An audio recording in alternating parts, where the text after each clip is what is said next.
Boa tarde, a paz do Senhor Jesus. Obrigado por acompanhar a programação da Rede Brasil. Estamos iniciando mais um programa Intercessão. Grato por sua audiência. Onde você estiver nos assistindo, seja pela televisão, nas nossas redes sociais, Facebook, Instagram, YouTube, os perfis Rede Brasil Oficial e EDPE Oficial, ou pelos sites iadpeplay.org.br, redebrasiloficial.com.br. Envio saudações aos nossos queridos missionários e irmãos provenientes da obra missionária da IADPE em Portugal, Argentina, Peru, Guiné-Bissau, Moçambique, África do Sul e também pelos demais irmãos. Continuemos orando, intercedendo, pela obra missionária da nossa Igreja Assembleia de Deus em Pernambuco e contribuindo também para que a obra missionária continue avançando, conquistando vidas para o reino de Deus.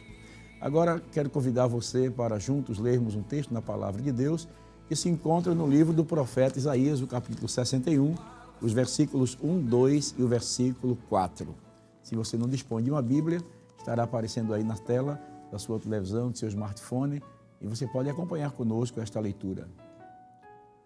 O Espírito do Soberano Senhor está sobre mim, porque o Senhor ungiu-me para levar boas notícias aos pobres. Enviou-me para cuidar dos que estão com o coração quebrantado, anunciar liberdade aos cativos e libertação das trevas aos prisioneiros, para proclamar o ano da bondade do Senhor e o dia da vingança do nosso Deus, para consolar todos os que andam tristes. Versículo 4. Eles reconstruirão as velhas ruínas e restaurarão os antigos escombros. Renovarão as cidades arruinadas que têm sido devastadas de geração em geração.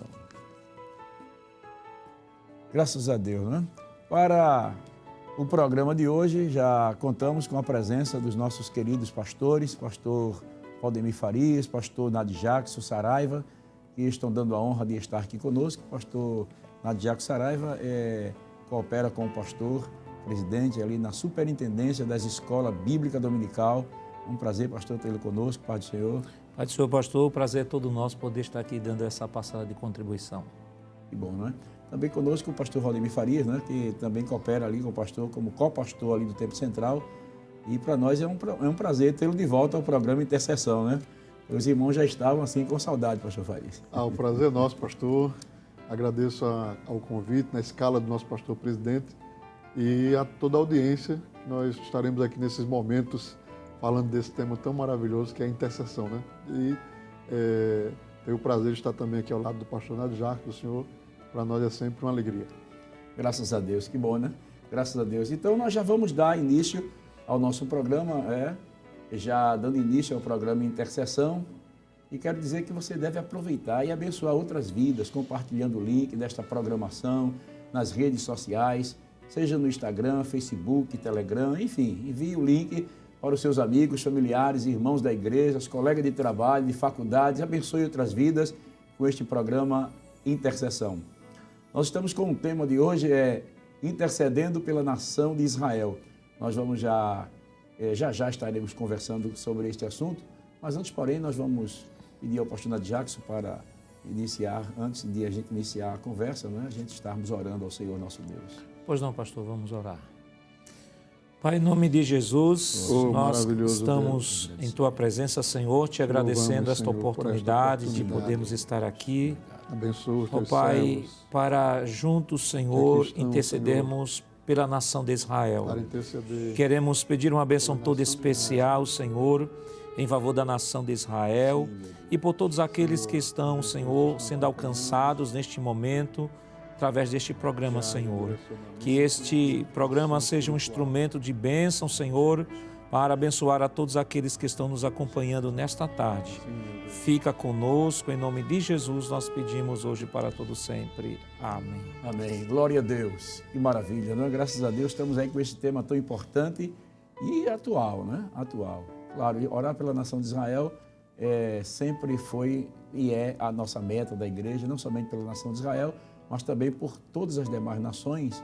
Nós como estamos vivendo também hoje um momento muito difícil para a nação de Israel e como a nossa missão é estar como atalaias diante de Deus, intercedendo, hoje estamos trazendo esse tema tão importante para que os nossos queridos irmãos possam interceder de forma mais objetiva para a glória do nome do Senhor Jesus. Intercedendo pela nação de Israel é o tema da nossa reflexão hoje. Por isso, gostaríamos de situar a audiência que nos acompanha com a seguinte pergunta aos nossos pastores.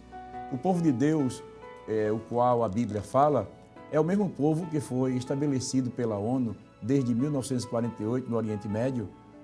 Por favor, nos ajude a compreender historicamente quem é Israel, pastor Nadiaques, pastor Farias.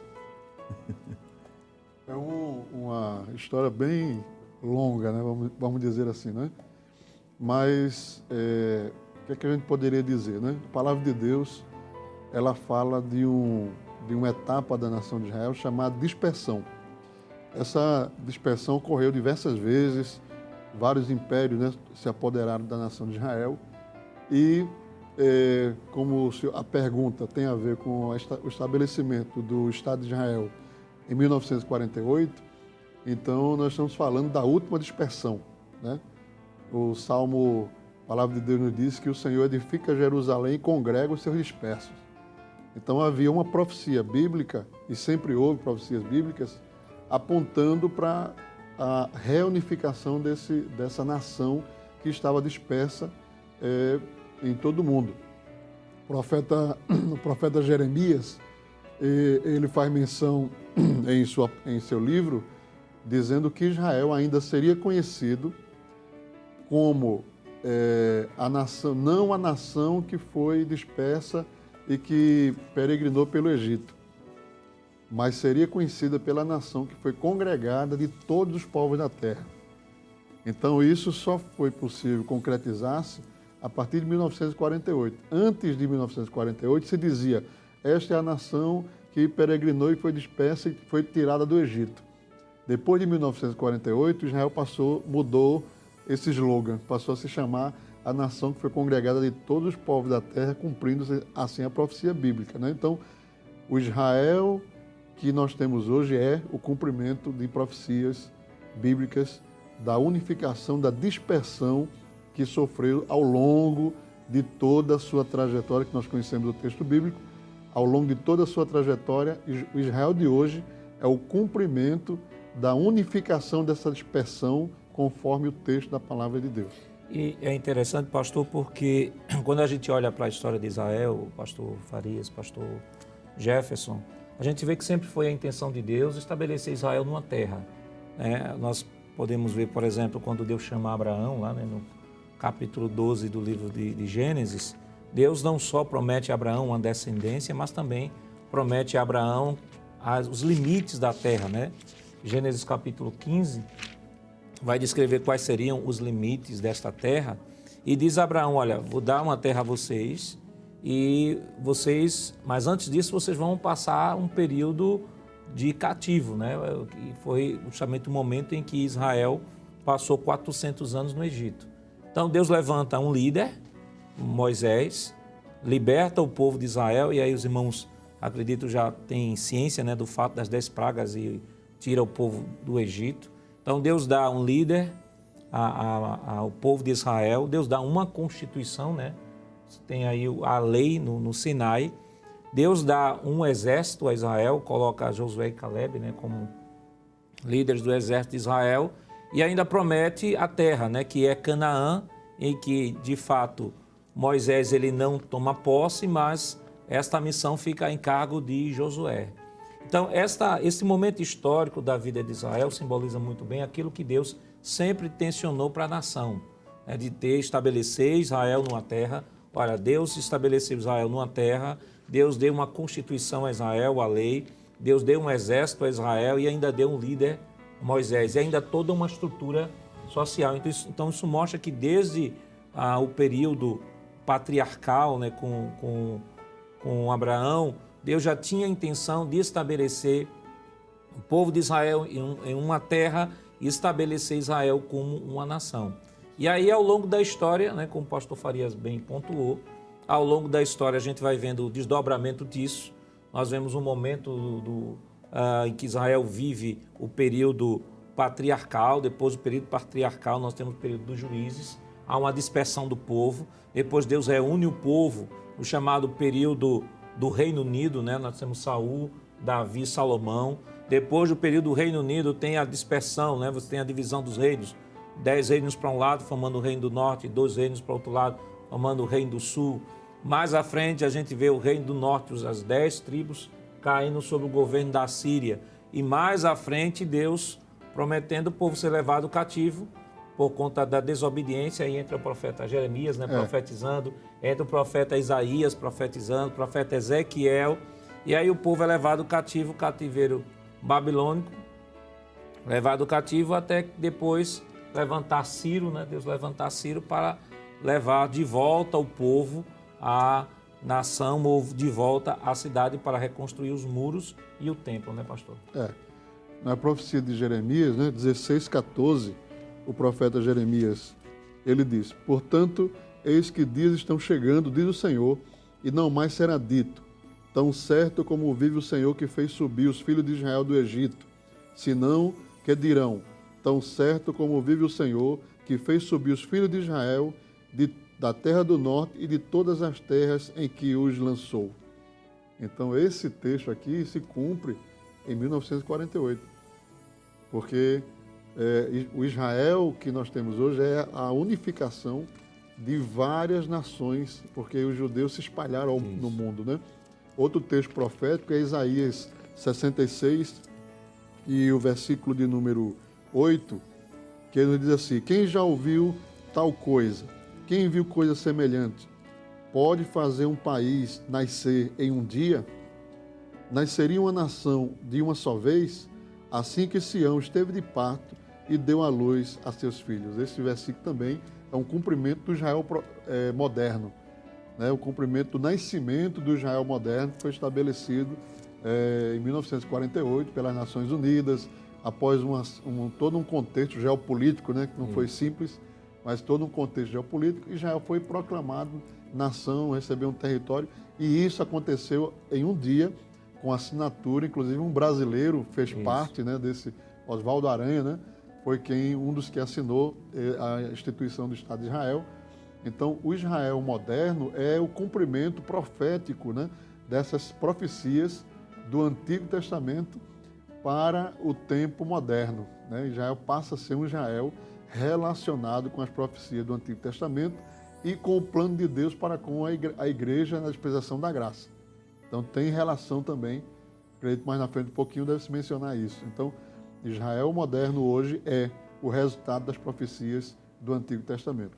Agora, pastor, eu acho que tem um ponto que eu acho interessante, que é importante para os irmãos que estão nos acompanhando, porque algumas pessoas às vezes pensam assim, não, o Israel moderno é o mesmo Israel lá do Antigo Testamento, no sentido geral da palavra, porque tem pessoas que ainda pensam assim, não, o Israel moderno, ele vive sob a lei, o Israel moderno vive à luz das leis cerimoniais, à luz das leis civis, né, que estão no Antigo Testamento, que é o Código Jurídico, um dos mais antigos do mundo, e que, na verdade, há semelhanças e há diferenças, né?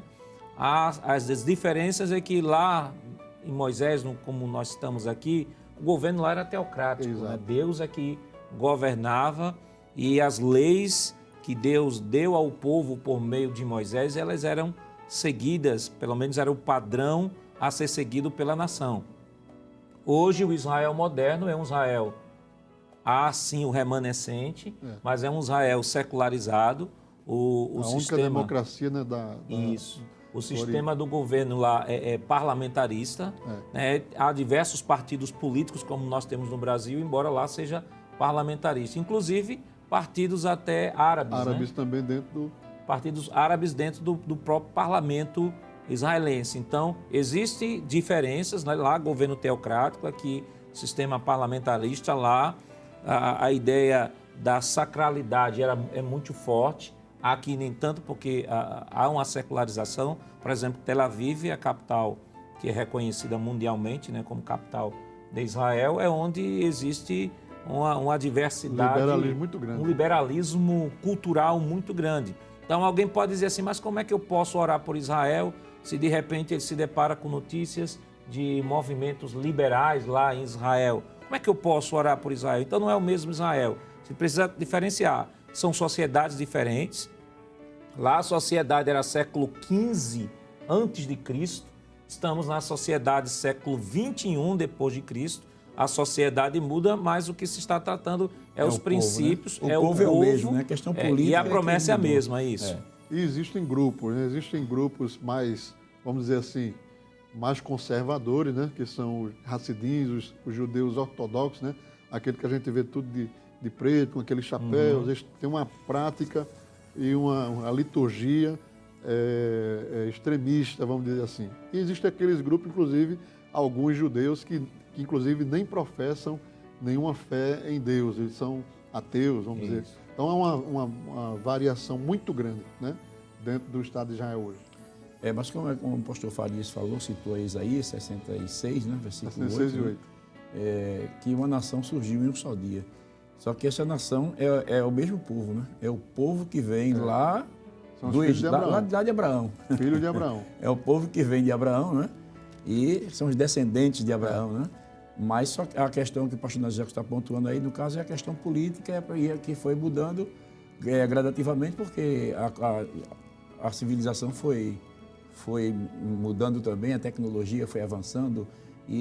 Mas a questão é que, quando você ora pelo Israel de hoje, você está orando pelo Israel que foi prometido a Abraão. Perfeito. Né? Que foi prometido a Abraão.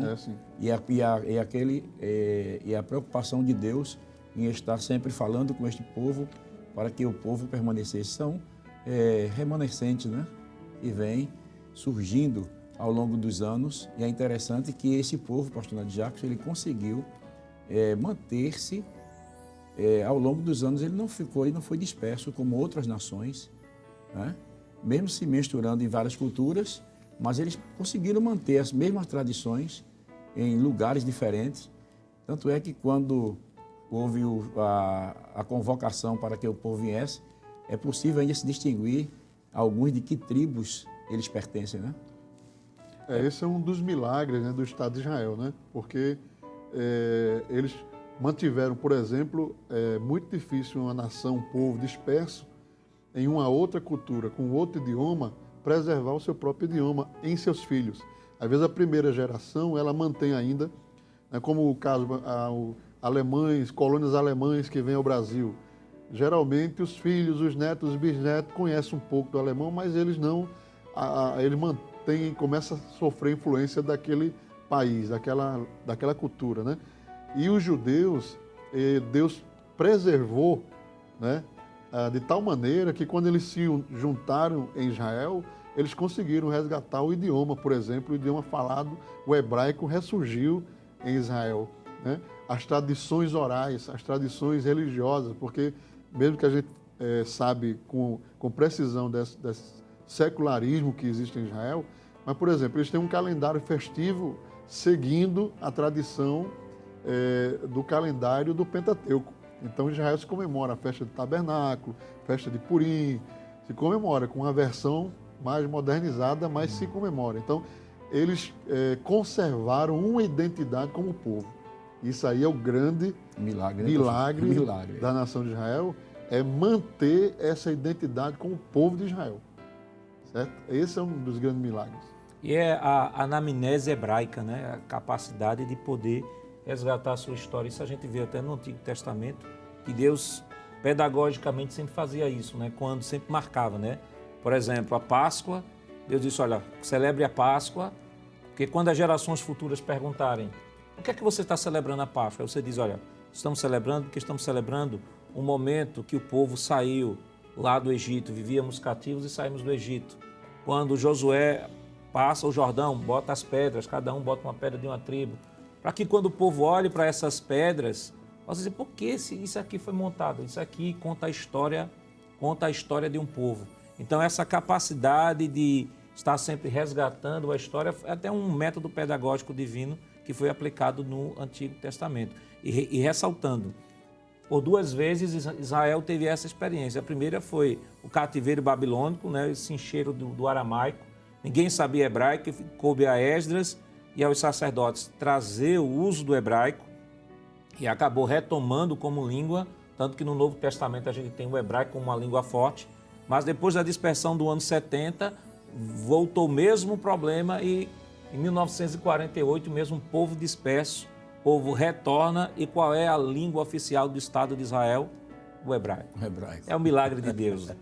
Glória a Deus. Então podemos ver que é o mesmo povo, e é interessante que quando a gente vê, quando começa a acompanhar a história de Israel, a gente percebe que Deus está no controle. Né? A gente vê que Deus realmente está no controle, preservando a nação e dando veracidade às Escrituras Sagradas, né, pastor? Pastor, não tem como não se apaixonar por Israel, um leitor da Bíblia. É. O leitor da Bíblia, um leitor fiel da Bíblia, ele se apaixona por Israel desde o Gênesis 1, que não tem como não se apaixonar. O senhor me fez lembrar, pastor, quando eu era jovem, o meu avô, ele comprava o tecido para que eu fizesse meu terno. Então eu ia para um alfaiate. E esse alfaiate, ele não era evangélico, mas ele era um acompanhante de Israel. E ele gostava de conversar comigo, né? Aí uma vez ele disse assim a mim, olha, se um ateu, uma pessoa que se diz ateu, ele acompanhar a história de Israel pela Bíblia e extra-Bíblia ao longo dos anos, ele passa a acreditar em Deus. Ele passa a crer em Deus, não tem como. Aí eu até aproveitei, preguei para ele, mas ele não se decidiu para Cristo, mas ele disse, não, eu creio em Deus, eu creio. Só que ainda não estou esperando o momento e tal. Mas ele falou isso e eu guardei, faz muitos anos isso, o senhor me fez lembrar agora. Se acompanhar a história de Israel pela Bíblia e fora da Bíblia ao longo dos anos, o ateu, ele passa a crer em Deus. É verdade. Porque não existe como uma nação ser preservada ao longo dos anos e hoje está todo o cumprimento, como vimos há pouco, né? O pastor Faria citando aí. Por exemplo, pastor, a língua. Não há na história da humanidade uma língua morta que veio a ressuscitar e se tornar uma língua oficial de um Estado. Você tem línguas mortas e até línguas que estão morrendo, né? Existem línguas que hoje são faladas no mundo que são faladas por um grupo de 20 pessoas. E que à medida que essa geração ela vai morrendo, ela vai se extinguindo. Mas a língua hebraica, ela foi extinta porque o Estado foi dissolvido, eles estavam dispersos. Como o pastor Farias aqui colocou, os judeus estavam em todas as terras, eram proibidos de falar hebraico, eram proibidos de falar a sua língua, mas conservaram a sua identidade. E quando Deus os fez retornar, à luz das profecias que o pastor Farias falou, a língua estava viva, a língua estava conservada. Só pela língua, além de outras coisas, mas só o fato da língua, isso já é um grande milagre de Deus. Glória a Deus. O assunto está muito gostoso, mas já temos outras perguntas aqui, porque esse programa aqui, orando intercedendo para Israel, é negócio para a gente passar o ano todo conversando. Não esgota, não. Mas glória a Deus. Então a Bíblia apresenta um mandamento com promessa, não é, lá no Salmo 122, versículo 6, que diz assim: orai pela paz de Jerusalém, prosperarão aqueles que te amam. Por que devemos orar por Israel? Pastor, eu poderia até citar um texto bíblico para fundamentar o que eu vou falar, que é Romanos capítulo 9, versículo 4. Paulo diz o seguinte: que são israelitas, dos quais é a adoção de filhos. Primeiro, eles são considerados biblicamente, Deuteronômio 14:1, como filhos de Deus. E são conhecidos assim no Antigo Testamento. É o primeiro motivo.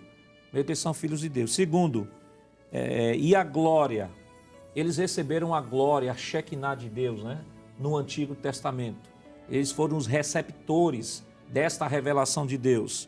Terceiro, e os concertos. Nós temos o concerto que ele recebe, que Abraão recebe lá no capítulo 15, né? O primeiro concerto com sangue, né? Que Deus estabelece no Antigo Testamento. Então nós temos, eles são chamados filhos de Deus, eles receberam de Deus, foram escolhidos por Deus e receberam a Shekinah de Deus, eles receberam os concertos, não só os concertos, mas receberam a lei. Receberam a lei, e nesta lei nós temos as leis cerimoniais, que eram sombras, né? O escritor aos Hebreus vai dizer que eram sombras para a revelação do Senhor Jesus Cristo. Receberam as leis, o culto, toda a liturgia, né? Que hoje embasa, né? a nossa adoração, fundamento do nosso culto. O culto, as promessas. Eles receberam as promessas de Deus, mas qual era a promessa de Deus? geral, entre tantas promessas que Deus fez a Israel. Promessa que Deus disse a Abraão: em ti serão benditas todas as famílias da terra. Quer dizer, a ótica de Deus sempre foi pegar todos os povos e não exclusivamente Israel. E ainda ele diz, dos quais são os pais, ou seja, Israel nos deu os patriarcas. Veja, Israel é filho de Deus, recebeu a glória, recebeu o conserto, recebeu a lei, recebeu o culto, recebeu as promessas, recebeu os patriarcas e um dos motivos mais importantes, ele diz, e dos quais é Cristo, nos deu Cristo. Ou seja, nos deu os profetas, nos deu a revelação, nos deu a Escritura e nos deu a Cristo. Jerusalém é a única, ou Israel, né? É a única nação da terra em que Deus, o próprio Deus, estabeleceu suas fronteiras. Todas as nações do mundo, elas por questão política, geopolítica, guerras, conquistas, foram se estabelecendo. Mas Israel é a única nação em que o próprio Deus demarcou as suas fronteiras, primeiro, né? Uma outra referência, pastor, dentro do que o senhor mencionou, segundo de Crônicas, capítulo de número 6, e o versículo 6, Jerusalém é a única cidade do mundo que recebe essa expressão, que está no segundo Crônicas 6:6, assim, mas escolhi Jerusalém para que ali o meu nome estivesse. Então, Istambul, Londres, Nova York, Brasília, nenhuma cidade no mundo, nenhuma, absolutamente nenhuma, tem uma deferência desta aqui como forma de escritura. Deus dizendo que escolheu uma cidade para que ela estivesse o seu nome. No hebraico, a palavra nome, ela é Shem. Então, Shem no hebraico é nome. E Shem significa também caráter, valores.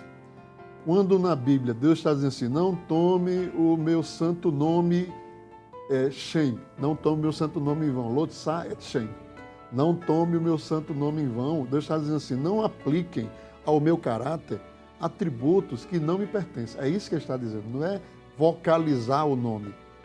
Então, Jerusalém foi o lugar que Deus escolheu para que de lá os preceitos judaicos cristãos saíssem para todo mundo. Não é à toa que Jesus pregou em Jerusalém, entrou no templo de Jerusalém, foi morto em Jerusalém, derramou o Pentecostes em Jerusalém, de Jerusalém saiu para todas as nações do mundo. Então, não podemos ignorar essa importância e essa referência bíblica, né, do próprio Deus com relação à nação de Israel. Não podemos, né? Outra coisa que eu também gosto de citar é que Deus escolheu o nome Jerusalém para batizar a cidade celestial. A nova Jerusalém que desce de Deus ataviada. Deus poderia colocar qualquer nome, mas ele coloca o nome de Jerusalém, em hebraico, Jerusalém, na cidade celestial e como referência da Jerusalém terrestre, né? Então, nós devemos considerar a importância da cidade de Israel, porque o próprio Deus estabeleceu essa importância. O senhor falou sobre limite, pastor, eu lembrei texto de Gênesis 15, 18, Deus dizendo, né, o limite. Naquele mesmo dia fez o Senhor um concerto com Abrão, dizendo, a tua semente tenho dado esta terra, desde o rio do Egito até ao grande rio Eufrates. De repente, algum que está nos acompanhando neste momento diz assim, mas o que seria de fato na prática essa delimitação de território? Isso equivaleria ao Estado de Israel hoje, a Palestina, a Cisjordânia, a Jordânia Ocidental, o sul do Líbano e o sul da Síria. Então, toda esta região que está sendo descrita aqui por Deus, aqui a Abraão, corresponde a esta região que nós citamos. Então, quando foi que Israel, em algum momento histórico, Israel chegou a alcançar esse limite? Não. O único que conseguiu, de repente, se aproximar um pouco, mas esse pouco não era pouco, não. De repente, pela própria trajetória histórica, foi Salomão. E Salomão conquistou isso a troca de muita política, né, pastor? De muita política, de muito acordo, mas Deus disse que ia dar isso a Israel. E a promessa ainda está de pé. Claro que isso vai se completar e se concretizar um pouco mais à frente no milênio. Glória a Deus. Então nós vimos aí o porquê nós devemos orar por Israel. Israel trouxe uma grande contribuição para o mundo e especialmente para nós que somos cristãos, como já acabamos de ouvir. Toda essa trajetória, os patriarcas, os profetas, as leis, né? O próprio Cristo. E vimos aí também o que tem sido de bênção para a igreja, né? A própria doutrina bíblica que nós pregamos, a igreja vive. Tudo isso são contribuições, né, pastores, que nós recebemos através da nação de Israel e nós temos esse compromisso de estarmos orando por esta nação. E diante deste texto que nós lemos, orai pela paz de Jerusalém, prosperarão aqueles que te amam. Então, nós estamos debaixo de uma promessa. Quando nós oramos por Israel, nós estamos pedindo a bênção de Deus sobre a nossa vida. Exato. Nós estamos atraindo as bênçãos de Deus para a nossa vida quando oramos pela nação de Israel.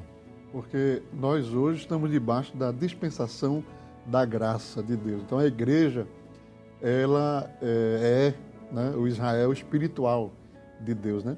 Mas Israel ainda, e Jerusalém ainda cumprirão papéis importantíssimos. O apóstolo Paulo diz assim, se a queda dos judeus resultou em glória para nós, o que não será sua exaltação? Então, o apóstolo está não somente falando do nosso benefício, mas ele está profetizando que haverá para Israel uma exaltação ainda, né? Então, ele está dizendo que um dia Israel também será, né? O profeta Jeremias disse que Jerusalém será chamada trono do Senhor para todas as nações da terra, 3:17 de Jeremias. Então, Jerusalém ainda vai cumprir esse papel, né? A importância de nós entendermos que o diabo, nosso adversário, luta contra a igreja, sim, mas ele também luta para destruir a nação de Israel, porque se destruir Israel e Jerusalém, aniquila também promessas futuras que Deus tem para com aquela nação. E é interessante, pastor, porque existem pessoas que às vezes acusam os cristãos de idolatrarem Israel. Na verdade, nós não idolatramos Israel. O que fazemos é dar a Israel o valor que a Bíblia dá a esta nação. Exato. Há um princípio que Deus disse a Abraão. Deus disse a Abraão, Abraão, em ti serão benditas todas as famílias da terra. Mas Deus disse também a Abraão, Abraão, eu vou abençoar os que te abençoarem. E vou amaldiçoar os que te amaldiçoarem. E aí tem a promessa que o senhor citou aí do Salmo 122, né? Orai pela paz de Jerusalém. Então, há um foco, sim. Jerusalém é a terra dos profetas. Jerusalém é o centro das profecias de Deus, tanto do Antigo Testamento quanto do milênio que há de se cumprir. Isso não pode ser ignorado, porque é Deus que estabeleceu esse curso profético, é Deus que desenhou essa história e essa história ela vai se cumprir porque é um pacto incondicional. Pois é, a volta de Jesus em glória, né? Porque nós temos duas fases da segunda vinda de Jesus. A primeira como um relâmpago, em um abrir e fechar de olhos, né? Uma fração de segundo. Será para a igreja, né? Para a igreja. E a outra em glória, todo olho verá, né? E onde é que Jesus vai voltar fisicamente? Em Jerusalém, no Monte das Oliveiras, ele vai pisar no monte, conforme diz Zacarias. Então, ali será o centro das atenções na volta de Jesus. Como é que nós podemos ignorar a cidade de Jerusalém como o palco das profecias, como o centro das atenções divinas, né? Não podemos. E a gente percebe, pastor, ao longo da história do povo de Deus, a metodologia que Deus usa. Por exemplo, no Antigo Testamento, Jerusalém era o centro. O próprio Salomão, quando vai orar no templo, para dedicar o templo, no segundo livro das Crônicas 6, ele diz assim, Senhor, ao estrangeiro que vier a este templo, ouve a sua oração, para que ele possa fazer o teu nome conhecido em toda a terra. Ou seja, os povos deveriam ir a Jerusalém para conhecer o Senhor. No Novo Testamento, Deus usa uma outra metodologia. Enquanto a metodologia do Antigo era centrípeta, todos tinham que ir para Jerusalém, no Novo Testamento, no período da graça, agora Deus para a igreja é centrífuga. Ou seja, as pessoas não têm que ir a Jerusalém. Os cristãos agora é que têm que sair de Jerusalém. testemunhas tanto em Jerusalém como em toda a Judéia, Samaria, até os confins da terra. Só que aí o pastor Faria já cita outro momento, que é o momento do milênio, e vai voltar centrípeta de novo. Todo mundo vai ter que ir para Jerusalém, beijar a mão do Messias, se quiser ser abençoado por Deus. Isso aí é Zacarias, né? Capítulo 9, capítulo 12. Jeremias 3,17 que eu citei, né? Que diz, né? Por exemplo, naquele tempo Jerusalém será chamada de trono do Senhor, e para ela afluirão todos os povos em nome do Senhor a Jerusalém, e não mais seguirão segundo a dureza de seus corações malignos. Então, é tremendo, pastor, é tremendo. Todos centralizados lá, né? Não Glória tem como ignorar a profecia. A profecia é um dos maiores, por não dizer o maior argumento da veracidade e autenticidade das Escrituras. Isso. Você não tem como questionar. Até porque, pastor, as profecias estão se cumprindo cabalmente, gradativamente, né? E nós estamos vendo isso aí acontecendo diante dos nossos olhos ao longo de toda a história, né? É claro que o tempo não dá, mas a gente podia até entrar até na visão do próprio Nabucodonosor, né? Como a história veio. O livro de Daniel, por exemplo, é uma riqueza de detalhes. Os impérios que surgiram, que se cumpriram, né? E tudo isso aí mostra a veracidade das Escrituras. Mas o assunto está tão gostoso, mas ainda temos outras perguntas a fazer aos senhores. Nós sabemos que muitos judeus se destacaram no cenário mundial, né? Podemos citar alguns deles: Albert Einstein, Levi Strauss, né? Karl Marx, Sigmund Freud e tantos outros. Alguns deles foram ateus e se afastaram totalmente de Deus. O Holocausto dizimou a vida de milhões deles. Como intercessores, devemos orar pela salvação dos judeus? Eles precisam de salvação, pastor Faria? Claro que sim, precisam, porque a salvação está centralizada em Cristo. Debaixo do céu não há outro nome dado entre os homens pelos quais devemos ser salvos, a não ser pelo nome de Jesus. E isso se aplica a gentios e se aplica a judeus. Quando Jesus disse a Pedro que entregava a ele a chave do reino dos céus, que muitas vezes é interpretado literalmente, né, como alguém com a chave na mão, na verdade, ele estava falando do surgimento desse povo, que só existiam dois povos na terra, os judeus e os gentios. Os gentios são todas as nações ímpias que não conheciam o Deus de Israel. Israel, a nação que tinha contato com Deus.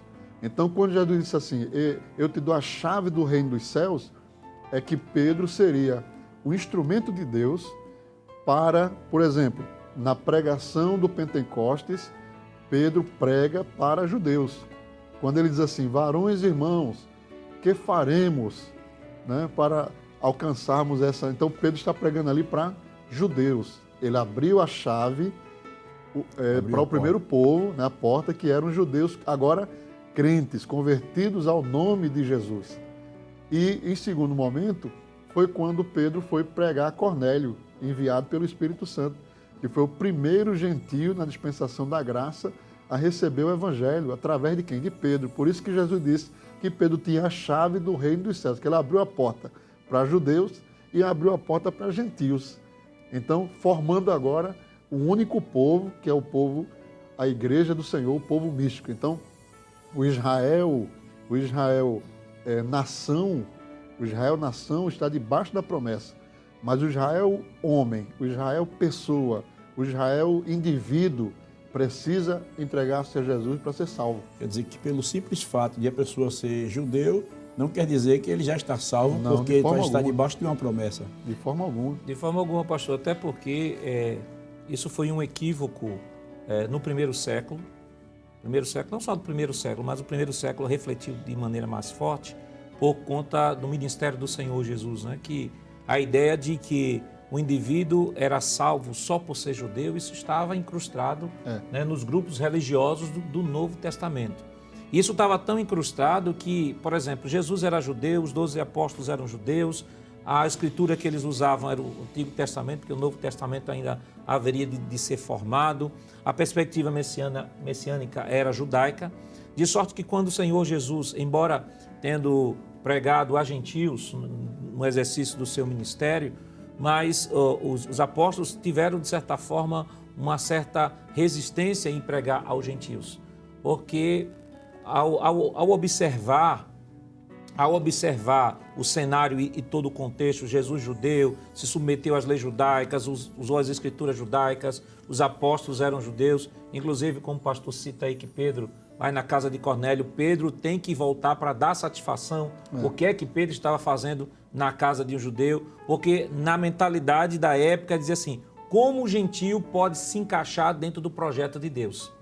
E isso foi um entrave soteriológico que veio ser resolvido em Atos dos Apóstolos, capítulo 15. Que aí o Concílio de Jerusalém se senta e resolve. E aí o maior número de gentios começaram a abraçar a fé. E aí depois entra um outro problema. Um outro problema é os gentios começaram a pensar como é que os judeus se encaixam na perspectiva soteriológica. E aí surge a chamada teologia da substituição, que foi aquela teologia que vai dizer assim, ó, Israel, Deus esqueceu Israel, Deus colocou Israel na vala comum, porque Israel rejeitou, Israel matou o Messias, e agora todas as promessas de Israel tá vindo agora exclusivamente para a igreja. A gente percebe, como o pastor Farias bem colocou, não, Deus, existe a igreja, o corpo que foi formado no Novo Testamento, existe o Israel nacional, a promessa de Deus para Israel nacional, isso fica bastante claro à luz de Romanos capítulo 9, capítulo 10 e capítulo 11. O problema dessa teologia da substituição é que ela acaba, de certa forma, interpretando Romanos 9 a 11 de outra forma. Mas isso por quê? Quem causou esse problema lá atrás foi Agostinho. Agostinho trouxe esse problema quando utilizou o método alegórico para interpretar o milênio, porque até o século II a igreja acreditava no pré-tribulacionismo, a igreja acreditava na vinda do Senhor em duas fases, segunda vinda do Senhor em duas fases, só que aí ele estabelece o método alegórico, entra o princípio amilenista, né, a maneira de enxergar a escatologia amilenista, e isso causa o maior problema, né? Então, é importante que quem está nos assistindo perceba o seguinte: a promessa de Deus para a igreja, sim. A promessa de Deus para Israel, sim. Mas aí entra um outro problema. Há um exclusivismo soteriológico, étnico, ou seja, o indivíduo por ser judeu, ele vai ser salvo por ser judeu? Não. Paulo deixa isso claro, né, pastor? Romanos 1,16 é clássico, né? No Evangelho, o apóstolo Paulo diz assim, não me envergonho do Evangelho, porque é o poder de Deus para a salvação de todo aquele que crê. Primeiro do judeu, depois do grego. Então, o Evangelho é salvação para o judeu e também para o grego. Então, o apóstolo Paulo não deixa dúvida na sua teologia. E é interessante, o pastor Sofia me fez lembrar que no capítulo 2 do livro de Efésios, Paulo diz que de ambos os povos, Deus fez um. Não é? Derrubando a parede de separação que existia.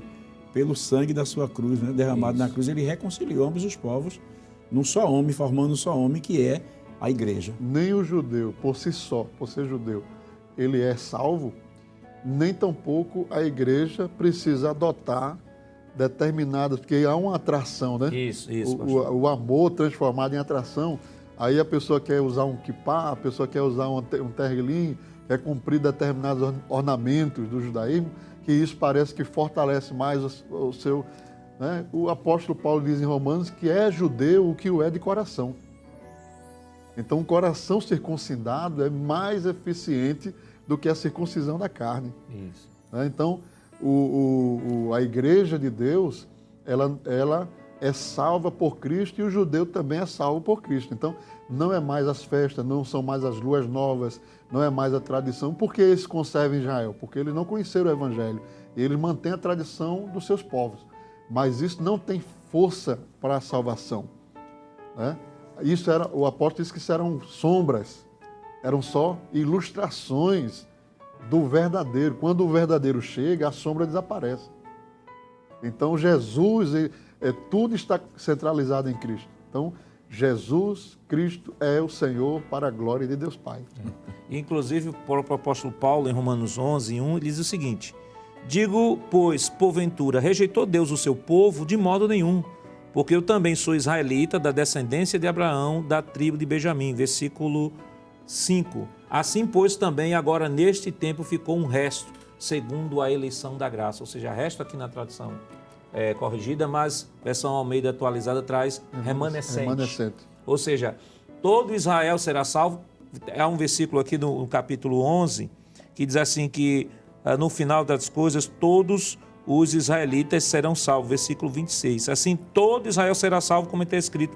De Sião virá o libertador e desviará de Jacó as impiedades. Então, é todo Israel, toda a nação, só que o todo aqui deve ser entendido à luz do versículo 5. Todo remanescente.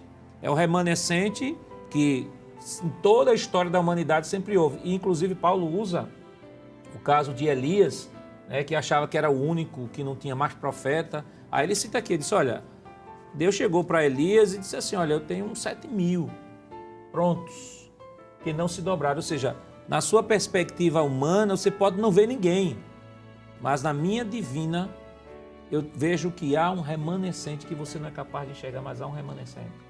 Eles têm tanta carência de evangelização como qualquer outra nação. Inclusive, Deus tem levantado, né, ministérios, igrejas com um foco especificamente para evangelizar Israel. Em Israel existem comunidades imensas de judeus convertidos ao cristianismo, que pregam o evangelho, que pregam a palavra de Deus, que reconhecem Jesus como Senhor. Então, há um trabalho de Deus, do Espírito Santo, em torno da nação de Israel também. Assim como o Espírito Santo se move para a conversão do mundo, também há uma visão de Deus para a conversão de Israel nesse tempo. E há judeus, né, pastor, que acabam se convertendo ou reconhecendo Cristo como seu Messias, e às vezes acabam se reunindo em sinagogas chamadas sinagogas messiânicas, né? Grupos messiânicos, onde fazem toda a reconfiguração da lei, né? Já que aquilo que eles praticam faz toda a reconfiguração à luz da cristologia, que agora eles abraçaram, reconheceram a Jesus e oram agora sobre uma nova perspectiva. Pastor, o senhor me falando aí, os senhores falando sobre esse assunto, eu me lembrei de João capítulo 3, versículo 16, que diz o seguinte: porque Deus amou o mundo de uma tal maneira que deu seu Filho unigênito para que todo aquele que nele crê não pereça, mas tenha vida eterna. Porque Deus enviou seu Filho ao mundo não para que condenasse o mundo, mas para que o mundo fosse salvo por ele. Quem nele crê não é condenado, mas quem não crê já está condenado, ou seja, já está com a sentença da condenação, né? Porquanto não crê no nome do unigênito Filho de Deus. A condenação é esta: a luz veio ao mundo e os homens amaram mais as trevas do que a luz, porque as suas obras eram mais. E aqui está incluso os judeus também, né? Que não creram em Cristo.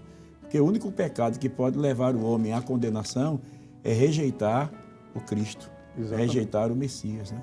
É rejeitar a oferta de salvação de Deus através da morte vicária de nosso Senhor Jesus Cristo na cruz do Calvário.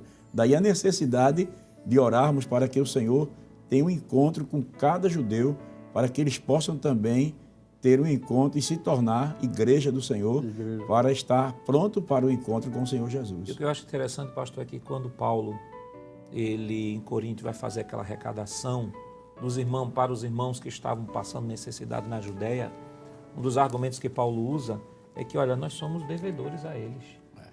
Eles nos serviram, nos serviram com a revelação, então o que é que custa nós o servirmos com os bens materiais?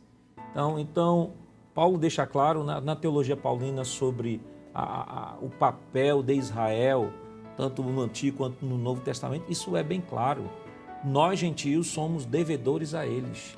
Somos devedores e porque somos devedores, né, temos que nos posicionarmos, nós temos que orarmos, nós temos que intercedermos para que o Senhor tenha misericórdia, que assim como nós fomos servidos por eles, recebemos a Escritura, recebemos profetas, recebemos Jesus, recebemos a revelação, cabe a nós agora, na posição que estamos, de agentes, recebedores da graça, da bênção, também abençoarmos esta nação. Glória a Deus. Que coisa tremenda. Mas, meus irmãos, já estamos chegando já no final do programa e tinha tanta coisa aqui. Eu tenho 2 perguntas aqui para fazer. A gente vai ter que se resumir por conta do tempo que já estamos findando, mas gostaríamos ainda de trazer umas perguntas aqui que eu creio que vai ser de grande importância também para os nossos irmãos que estão em casa. A Bíblia registra que Jesus lamentou por Jerusalém. A gente vê isso em Lucas, no capítulo 13, versículo 34 e 35, e que ele também chorou por aquela cidade, em Lucas 19, versículo 41 e 44. Né? Quando esteve reunido com seus discípulos, Jesus os orientou a olhar para Israel. e perceber os sinais dos últimos tempos. Vemos aí Mateus 24, 32, Marcos 13, 28 a 31, Lucas 21, 29 a 33, né? Como o intercessor deve olhar para Israel e continuar orando diante dos sinais que revelam a volta de Cristo? Eu sei que essa pergunta é uma pergunta que dá o programa todo, mas a gente vai ter que resumir, porque ainda temos outra que é muito importante para os nossos irmãos que estão em casa. Pastor, eu resumiria da seguinte forma, com o olhar de Jesus.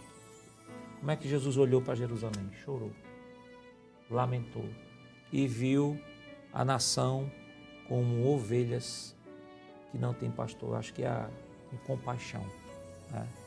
Compaixão. Eu sei que a gente vive hoje um mundo completamente voltado para a questão midiática, né? Existe uma guerra de narrativas muito grandes, e às vezes tem pessoas que buscam as informações a partir da mídia. E às vezes a mídia que, a maioria das vezes, é parcial, né? Mas quando nós olhamos para Israel sob a ótica ou sobre os óculos das Escrituras, a gente não tem como se posicionar de outra forma senão com compaixão. E o Senhor Jesus marcou, né, pastor? Porque ali ele diz assim, quantas vezes eu quis juntar os teus filhos, né, como a galinha junta os pintos seus, mas tu não me quiseste. Isso é forte, né? O ministério de Jesus, irmão, até para cumprir a Escritura, ele foi especificamente para os judeus. Especificamente. Veio para o que era seu e o seu não recebeu. Tanto é que naquele clássico, né, do Evangelho, né, quando Jesus disse assim, mulher, não é lícito eu tirar o pão dos filhos e deitar os cachorrinhos, né? Ele estava se referindo a esse projeto específico de Deus para Israel. Então imagine que o batismo com o Espírito Santo, imagine que dons espirituais, tudo isso que a igreja desfruta hoje era para Jerusalém. Por isso que Jesus, quando olha para ela, lamento que tu não conhecestes o dia da tua visitação, né? Mas assim, irmãos, Deus ainda reserva no seu coração um presente para Israel. Deus tem Israel, pastor, como um filho pródigo, que ele não perdeu as esperanças ainda. Por isso que o apóstolo Paulo diz em Romanos, né, 11, ele diz, olha, vocês não se vangloriem com a queda de Israel, não, porque me parece que é 11, 25. Não quero, irmãos, que ignoreis este mistério para que não sejais presunçosos. O endurecimento vem em parte a Israel, até que chegue a plenitude dos gentios.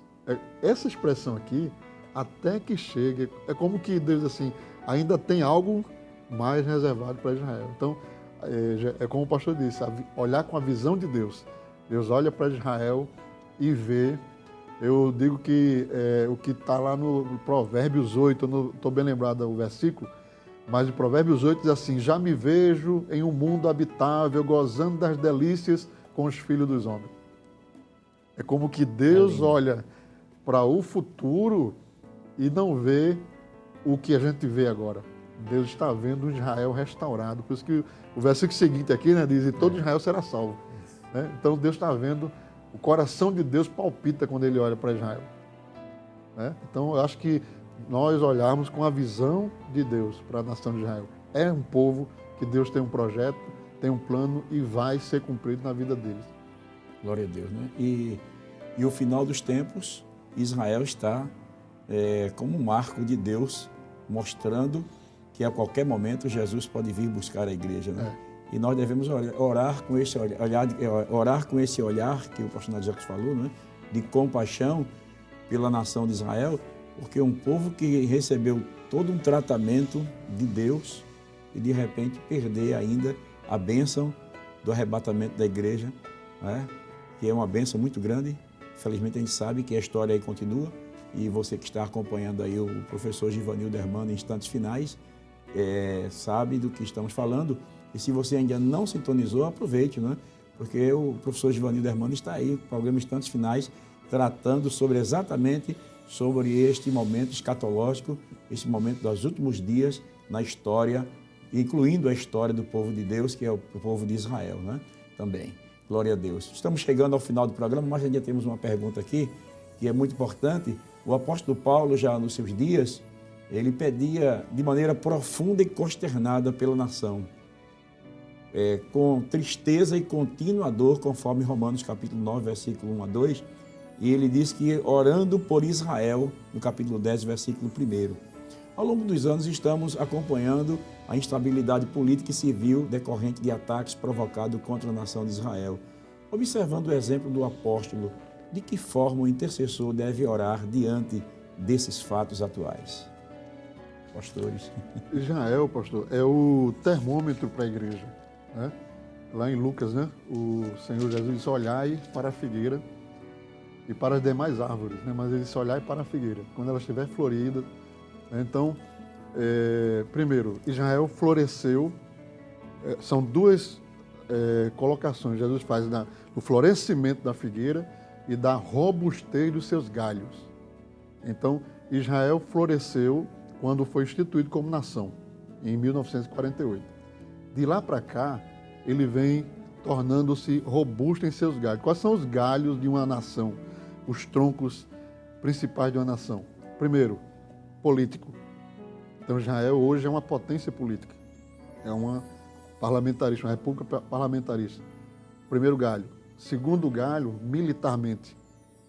Então, Israel hoje é uma potência militar. É um galho que se tornou robusto, né? E o terceiro galho é a religião. Então, nós já vimos, politicamente, Israel, politicamente está estruturado, é uma nação estruturada, militarmente também, e agora o terceiro galho é uma próxima etapa, né, que tem a ver com o templo, né? E é uma questão profética, né? Com o templo, o novo templo de Jerusalém, o terceiro templo, né? Que talvez a igreja não vá ver, mas há toda uma estruturação em cima de restaurar o culto, os sacrifícios, a ordem sacerdotal. Existe o Instituto do Templo já funcionando. Então, a gente não vai ver isso porque é uma questão para a última semana, mas já há uma robustez. Então, olhando dessa maneira, Israel anuncia para nós que Jesus pode voltar a qualquer momento, porque já floresceu e os galhos já existem, já estão robustos. E o ponto referencial é Israel, né? Tem pessoas que às vezes se preocupam com o ponto referencial, o anticristo, fica procurando o anticristo no meio do mundo. Eles não tem que se preocupar com isso, tem que se preocupar com Israel. Israel é a figueira. Agora, claro, estamos num programa de intercessão falando sobre Israel, mas a gente sabe que essa questão do conflito, né? O povo palestino, o povo que vive naquela região ali, naquela região é um povo muito oprimido também por esses grupos, né? Grupos extremistas, terroristas, mas também o foco da nossa oração, eu acredito, pastor, penso que deve ser também para que o Senhor tenha um encontro com esses terroristas, né? Inclusive existe até um livro chamado O Radical, que conta a história de um ex-terrorista que abandonou o terrorismo e hoje vive uma vida completamente normal. A gente sabe que é toda uma questão de educação também. A pessoa cresce naquele sistema, cresce naquela educação e eu acho que o olhar também nosso, né, porque é o extremo, né? Tem pessoas que vão para o extremo. Ora por Israel, aí diz assim, eu vou odiar esse povo que está contra Israel. Quando na verdade são objetos também da nossa compaixão. Amor, porque se assim fosse, nós deveríamos, por história, odiar Paulo, né? Mas Paulo disse, olha, eu fui opressor, persegui a igreja, mas o fiz na minha ignorância, por isso que a graça de Deus me alcançou, né?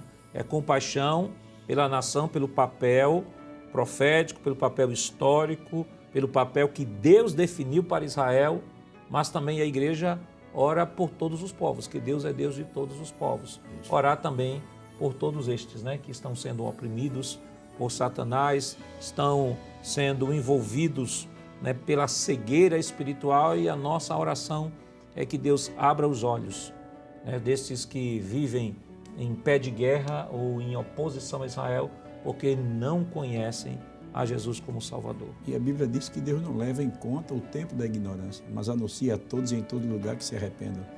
Então, o pastor Nodjef está falando realmente é muito importante, porque nós temos um compromisso de orar não somente pela nação de Israel, estamos com o tema por conta também do que estamos vivenciando hoje. O povo de Israel está vivenciando esses conflitos e nesses últimos dias tem se intensificado, e nós já podemos dizer, pastor, que hoje, né, já tivemos uma notícia, né, de que um cessar-fogo, né, e cremos que isso também já é resposta da oração, porque um conflito que vai crescendo, isso se torna uma preocupação mundial. Então, nós temos que ter realmente essa preocupação de estar intercedendo por Israel, e já cremos que já estamos ouvindo respostas de oração, né? Então, que você possa, que está nos ouvindo, possa abraçar esta causa, e creio que após esse programa, se você não tinha Israel, a nação de Israel, como um foco na sua intercessão, creio que depois desta conversa que nós tivemos aqui nesta tarde, você vai se colocar como um atalaia diante de Deus, intercedendo como Moisés, não é? Como o apóstolo Paulo, que é um grande exemplo, que estava sempre diante de Deus intercedendo pela nação de Israel, e creio que você vai ser mais um intercessor que vai estar batendo na porta do céu, e cremos que o Senhor certamente ouvirá as nossas orações e trará paz para Jerusalém, para Israel e também para o mundo, né? Glória a Deus. Sim. Jerusalém é uma pedra pesada para as nações da terra. Uma profecia também de Zacarias, né? Então, é o centro das atenções do mundo nesse tempo moderno. Uma pequena nação, mas ela é o centro das atenções do mundo, porque a Bíblia disse isso. Ela se tornaria uma pedra pesada para as nações. De Israel pode eclodir uma guerra atômica. Então, por isso que o mundo inteiro, as nações, as potências do mundo estão de olho na nação de Israel, e é cumprimento da profecia bíblica, né? Então, nós devemos orar pela nação de Israel, primeiro para que nós tenhamos tranquilidade, né? E segundo que é uma nação onde, como eu falei, o adversário das nossas almas também tem trabalhado para destruir, porque anulando Israel, anula também imensas promessas futuras de Deus que estão destinadas para a nação de Israel. Glória a Deus. Veja que responsabilidade nossa como intercessor, né? Pastores, foi muito bom. Chegamos ao final do nosso programa, e eu creio que os irmãos em casa aí, como nós estamos... rapaz, já acabou. Porque nós temos um horário, né? Graças a Deus. Agradecemos ao pastor Nadiacos, ao pastor Farias, né? Nos abençoe por estar conosco mais uma vez no programa Intercessão. E os senhores aí trazem suas considerações finais de agradecimento e também uma palavra aí para os nossos irmãos. Eu agradeço, né? Primeiro ao nosso pastor presidente, pastor Ailton, por nos haver escalado para estarmos aqui cooperando. Agradeço ao pastor Jefferson, nosso amigo, pastor de muitos anos. E é sempre um prazer quando nós estamos juntos, né? Só falamos do Evangelho, só falamos de Jesus, né? E é muito bom, muito maravilhoso estarmos juntos. Pastor Nélio Jacques, nos dá o prazer também de nós estarmos aqui aprendendo, né, com o nosso professor, pastor Nélio Jacques, né? E assim a Rede Brasil, toda a equipe, e aos queridos irmãos que sempre acompanham, pastor. Seu programa é muito assistido, e que quando saímos daqui, eles não vão só orar por Israel, eu tenho certeza que também vão orar por nós, e a gente também é alcançado pela oração dos irmãos. Então, Deus abençoe, agradeço a oportunidade. Pastor, faço minhas as palavras, né, do pastor Farias. Acho que quem está mais apreensivo aqui sou eu, né? Diante do pastor Farias, pastor Jefferson, Deus abençoe, né? Agradeço ao nosso pastor presidente, né, a oportunidade que nos dá de podermos estar cooperando, e eu acho, como o pastor Farias disse, né, é de grande relevância esse programa, porque não só traz um esclarecimento bíblico-teológico, mas impulsiona com mais objetividade a orarmos, né, com mais precisão acerca das questões que envolvem não só a Escritura, mas o mundo de modo geral. Amém. Deus abençoe, agradecemos. Como o pastor Farias falou, né? Nosso professor, né? Professor Não, pastor, aqui é professor, né? E estando dando a honra de estar conosco, estamos brincando assim, professor, porque nós tivemos o privilégio de estudarmos ali na STADEB, né? E o pastor Nadir Jacques foi um dos nossos professores que trouxe para nós o ensino. Inclusive, pastor, a STADEB é um dos diretores, podemos dizer diretor. É o diretor. Cooperamos lá com o nosso pastor na direção da STADEB. Na direção da STADEB, e os irmãos poderão também participar, né? Vocês que quiserem aproveitar e crescer mais um pouquinho no conhecimento de Deus, das Escrituras, poderão procurar o pastor Nath Jackson ali na STADEB, na Escola de Teologia das Assembleias de Deus, e se matricular. Nós temos um número imenso de jovens, de irmãos que, mesmo nessa pandemia, não é, pastor, estão fazendo o curso. Estamos, pastor, estamos online, né? Estamos com aula remota por conta dessas orientações, mas estamos funcionando. Que bom, graças a Deus, que maravilha. Vamos estar orando então, agradecendo a Deus e aproveitando, vamos orar pela nação de Israel e também, pastor, orar pelos nossos irmãos que sempre estão fazendo seus pedidos de oração, deste programa de intercessão, muitos fazem seus pedidos também. Então nós vamos aproveitar e estar rogando a bênção de Deus sobre a vida dos nossos irmãos, pela nação de Israel e também para que Deus traga paz ali para o Oriente Médio, incluindo também aquelas nações. Oremos, né? Maravilhoso e eterno Pai. Glória a Deus. Te louvamos, Senhor, Obrigado, pelo privilégio Senhor, de estarmos aqui reunidos, que bom estarmos falando deste tema tão maravilhoso, tão importante. Te apresentamos a nação de Israel, Senhor. Te apresentamos, Senhor, os conflitos que ali têm se desenrolado nesses dias, que têm provocado a morte de muitos. Tu és poderoso para tomar iniciativa, Senhor, e promover a tranquilidade, a paz e a harmonia naquela nação, naquele país. Ali estão muitos povos e muitas nações congregadas, Senhor. Que o Teu Evangelho possa ter lugar naqueles corações. Que a Tua salvação, Senhor, chegue para judeus, muçulmanos, gregos, para todos quanto ali, Senhor, tem estado. Pai Celestial, nós te pedimos, Senhor, o fiel cumprimento das Tuas promessas, profecias, Senhor, que estão previstas para o Teu povo Israel, para a Tua nação, para o Teu Jacó escolhido, Senhor. Pai Celestial, ajuda-nos como igreja a interceder por este povo. Também, Senhor, aqueles que desenvolvem o trabalho da evangelização naquele país, Senhor, e especificamente aos judeus. Dada a Tua graça, Senhor, usa para que o Teu Evangelho possa encontrar espaço naqueles corações. Pai Celestial, assim nós te pedimos, Senhor, a todos aqueles que estão acompanhando este programa, que estão assistindo, Senhor, o programa Intercessão, abençoa ricamente, alcançando com a Tua mão, com as Tuas bênçãos, com a Tua misericórdia, em nome e por amor de Jesus, Teu Filho amado, que vive e que reina para sempre. Amém. Glória a Deus. Pastor, o Senhor pode nos abençoar com a bênção apostólica? Que a graça de nosso Senhor Jesus Cristo, o amor de Deus, nosso Pai, e as divinas consolações do Espírito Santo sejam sobre a Igreja de Deus, desde agora e para sempre. A Igreja diz amém. Amém. Glória a Deus.